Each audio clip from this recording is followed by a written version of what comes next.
he's like, come, I'll carry you in through the window, come. I'm like, oh God, I'm not entering anywhere. Bro, I don't understand.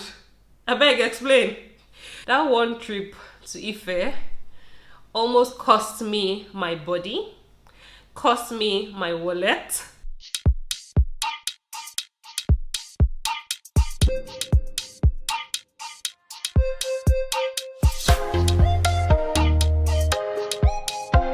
Hello and welcome to Erin Bell. My name is Tope, and in this video I'm going to be sharing another story. Once upon a time. I feel very weird singing that, but yeah, that's sort of like the intro for story times. So you guys should start singing along with me. So this story, this is like a 2-in-1 gist, and I've got my juice here, because we're gonna be sipping and gisting, and while I share this gist with you, grab your juice, grab your wine, grab your popcorn, whatever it is you use to relax while you're hearing gist, grab those things while I give you this gist. So this is a 2-in-1 story time. It's going to be about one trip that I took to Ife where a guy deceived me in the name of wanting to with me. And then how I lost my wallet because I wanted to go and buy my favorite food in the world, which is amala. So if you are based in Ibadan, or you grew up in Ibadan, or you know Ibadan, I don't know if you've heard about Amala Sky Bank. Yeah. So I wanted to go and eat Amala Sky Bank, and they stole my wallet. So this video is me spilling the tea and gisting you about how those two things happened. Background to this story: I schooled in the University of Ibadan in Ibadan, Nigeria. And I had a friend that went to Obafemi Awolowo University in Ife. So she was schooling there, and we went to the same secondary school. It was, I think, her 21st birthday. So she invited a few of us that went to the same secondary school from Ibadan to visit her in Ife for her birthday. So at her birthday party, which was in her parents' house, they allowed her to have people over, guys, girls, it was a party. And at the party, of course there were guys there, and I'm a fine babe now, so some of them were interested in me, but I was dating my husband at the moment. We were dating, and so I was not looking for a relationship, as in I'm loyal, so I was not looking for anything, and I was not looking to meet any guy, but they just couldn't resist my beauty. I'm a spec, so they were all just coming like left, right, trying to say hi to the babe, trying to feel me. Okay, maybe I'm exaggerating a little bit, but yeah, you get the gist. So I didn't pay them much attention, and I now sort of met this guy who did not seem to be interested in toasting me. He was just really friendly. And so we got talking. He knew UI, he knew some people in my faculty, in the Faculty of Law. And there was just a lot for us to talk about. We had a lot of things in common. We knew people in common. He had been to UI. So we're really just gisting. And yeah, we're gisting, we're talking. And so we decided to take a stroll to the conference center. I think from my friend's house to the conference center was a 30-40 minutes walk. We did not initially set out to go on a 30-40 minutes walk. We basically started strolling and we're gisting, and we just walked in one direction. So from our house to the conference center, it was basically like a straight road. Not straight as in a straight line, but you basically just had to go through one part. You didn't have to turn left or right or anything like that. So I felt comfortable walking with a guy that I did not know on a pretty straightforward path, So we got to the conference center. We stayed there for a bit to gist, and after a while I'm like, okay, it's time to go back to this babe's house, let's go back. And then he goes, he wants to pick up something from his BQ. Can we just stop by his BQ real quick? And I'm like, it's already late, I'm tired, let's go back to this babe's house, to the party. We've been gone for quite some time. You're going to be wondering where we are. And it's like, oh no, like just chill a bit. Let me just get this stuff from my BQ, you know. So I'm like, hope your BQ is not far, and hope your BQ is not going to add to the journey back to this babe's house, because I mean, I said it was like a 30-40 minutes walk. So if it was going to make it longer, I really wasn't down for a very long walk. So I made that expressly clear. So now, this guy is on the way to this BQ, and I'm with him, and he's turning left, right, left, right, left, right, and I'm like lost. I don't know my way again, you know, clearly somewhere in Obafemi Awolowo University with this guy that I just met at a party. And so we get to the supposed BQ, and the BQ is locked. It doesn't have a key to the BQ, and there are people in the room. And he was like, oh, his friend is in the room with a babe and he doesn't want to disturb them. And yeah, that I should hold on. I'm like, oh, okay, if your friend's there, then let's head back to this babe's house. And it's like, no, just hold on. And he started making a call to another friend to have access to the friend's room. And things were not just adding up. Like, it wasn't making sense. And for me, I'm like, what's going on here? You know? So he called that person, and then the person was like, his key is not around, but that his window is open. He can get in through. That's what I'm hearing over the phone. And then this guy comes to meet me and is like, oh, babes, let's go in here. I'm like, bro, I don't understand. I beg, explain. You say you wanted to pick something in this BQ. People are in the BQ. Let's be going now. And then this guy was like, no, now let's just chill. Let's just chill here. I'm like, what are we chilling to do? We've been talking. We went to conference center. We stayed there, we chilled. We just stayed a bit. You said you wanted to pick something. And this is the room A. Now you say we should go to room B. Room B is locked. You say I should jump through window. To do what? Chill. The chilling, we've been chilling since. What have we been doing? Like, I don't understand. I'm like, I'm not chilling anywhere. And it's like, come, I'll carry you in through the window, come. I'm like, oh God, I'm not entering anywhere. I'm not entering any window. What do you mean by enter window?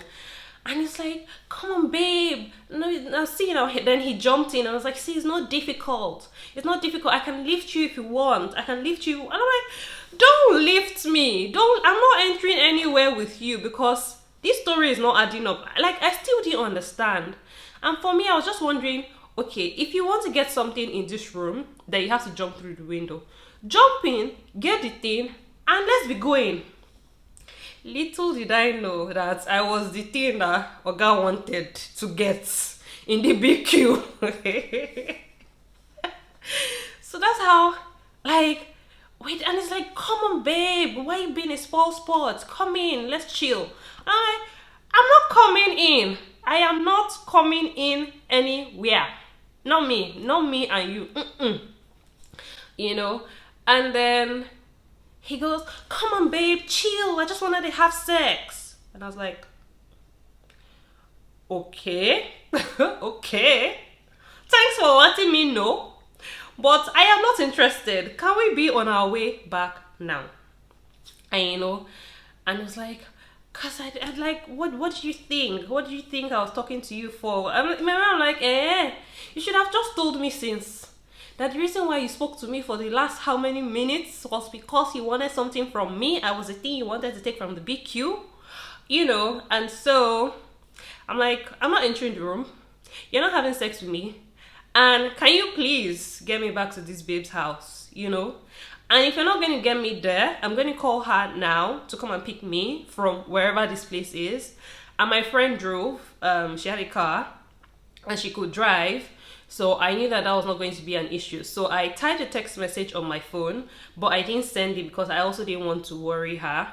And I didn't want things to sort of like be weird at the party, because they're like, oh, where's Tokwe, like what's going on with her, you know? So I just had the message on standby, and I also did not have my ID card with me. I just had my phone, and I was with this strange guy in the middle of the night in Obafemi Awolowo University. Now this was like almost 12. And so as we were walking back, I told him to take me back to the house. As we were walking back, I picked up a stick and a stone. And he's like, babes, what are you doing with that? And in Ife, there are usually dogs around, like stray dogs, and I'm scared of dogs. Even though now I'd love to have a dog, but yeah, I used to be scared of dogs. And so I told him, "Oh no, it's because of the dogs, like just in case they come near me." It was like, "Babes, you didn't need the stick and the stone on our way." And I'm like, "Bro, I need a stick and a stone for you." But I didn't tell him that. I told him it was for the dogs. And then before we're walking side by side, Justin, now I was like on one side of the road, he was on the other side, and I just kept asking him, "Are we turning left or right?" We clearly, like, all the conversational stuff, all the gisting, all that went down the drain. And thankfully, he delivered me back to my friend's house. I was so happy to be back, so happy to be safe, but also quite irritated that he tried to deceive me. Like, what did he think was going to happen? I'll enter the room, chill with him, and what? Like, anyways, that's how God saved me from that one. Let me sip now before I give you part 2 of the gist. That's good. That's pineapple juice. Yeah, so part 2, party over. Next day, let's go back to school. Myself and T-Girl. T-Girl is the person that fought Mr. Ijoma with me in my first story time. If you haven't seen that video is really long. I didn't expect it to be that long, but yeah. Myself and T-Girl, we headed back to Ibadan, and we got to UI, and I'm like, T-Girl, like, let's go and eat amala. I feel like eating amala at Skybank. Let's go to Skybank. And so at UI gate, I don't know if this still happens, but there are times where, like, it's very difficult for you to get into a bus when you're going towards Bodija. And so there were a lot of people at the bus stop. It was really packed. People were rushing to enter buses. We were not rushing. We were really just like, when they were rushing, we were trying to just move away so they don't push us. But at the same time, we're also trying to get into the bus without being the ones pushing. So we try to just stay in like strategic positions to quickly get in rather than having to push and rush into the bus. Yeah, so myself and T-Girl were at the bus stop, and so we managed to get into a bus. Now the conductor is like, "Where's your money?" Owo len owo, Owo is money in Yoruba, which is the language that is principally spoken in Ibadan. So the conductor is like, owo, bring your owo. And then I opened my bag and I couldn't find my wallet. My wallet was with me up until when we got to UI gate. So at some point, somebody had stolen my wallet in the course of all the rush to enter the bus.